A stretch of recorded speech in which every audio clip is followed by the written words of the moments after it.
hila-hila ang gulong. Mag-isang nilalakad ng isang Hapones mula sa Tokyo, Japan at iniikot ang buong isla ng Panay sa Visayas sa loob ng halos isang buwan. Tanong ng karamihan, bakit niya nga ba ito ginagawa? Nakarating na sa Aklan si Tapei Nogutsi, ang viral Japanese artist na halos isang buwan naglalakad para ikutin ang mga probinsya sa isla ng Panay. Nagsimula sa Rojas City sa Capiz patungong Carlas at Ahoy sa Iloilo. Binaybay ang daan papunta sa Antique at ngayon ay nagkarating na ito sa Aklan bago bumalik sa probinsya ng Capiz, ang endpoint ng kanyang pag-iikot. Sa panayam ng K5 News FM Kalibo kay Nogutsi, exercise lang ang kanyang paghihila ng gulong at kung bigyan man daw ito ng kahulugan ay maisasalamin ito sa kanyang paglalakbay. Exercise? For exercise. Mostly important is the pulling tire. It's just pulling tire.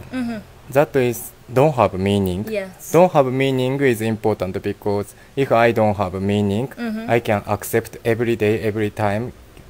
Every time strange things happen. Okay. And I can accept and I can try to understand what happened. Yeah. It's the one of the meaning. So pulling tire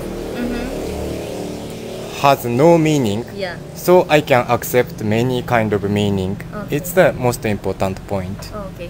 Sa basketball court at mga barangay hall nagpapalipas ng gabi si Nogutsi at mabuti na lamang at may nagbagadang loob sa kanya na si Mrs. Rosalinda Kawashima na asawa rin ng Hapones na nakatira sa Aklan at pansamantala muna siyang pinakain at pinagpahinga at si Mrs. Rosalinda ay siya ring nagsilbing taga-translate sa amin mula sa salitang Hapones. Isang kaibigan mula sa Manila umano ang nagrekomenda sa kanya papunta sa Panay dahil sa likas na may magandang tanawin at sadyang magiliw rin umano ang mga Bisaya.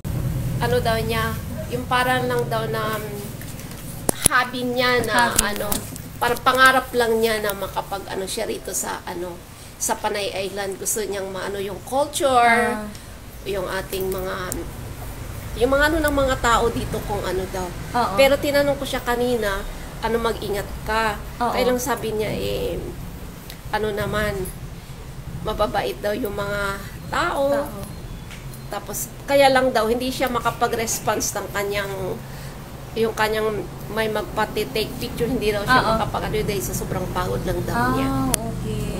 Aniya na sa oras na makabalik ito sa Capiz, ay i-exhibit nito ang kanyang mga obra at mga paintings, pati na ang dala-dala nitong kariton at tent na hugis octopus na may sasalamin sa ngayon sa sosyedad.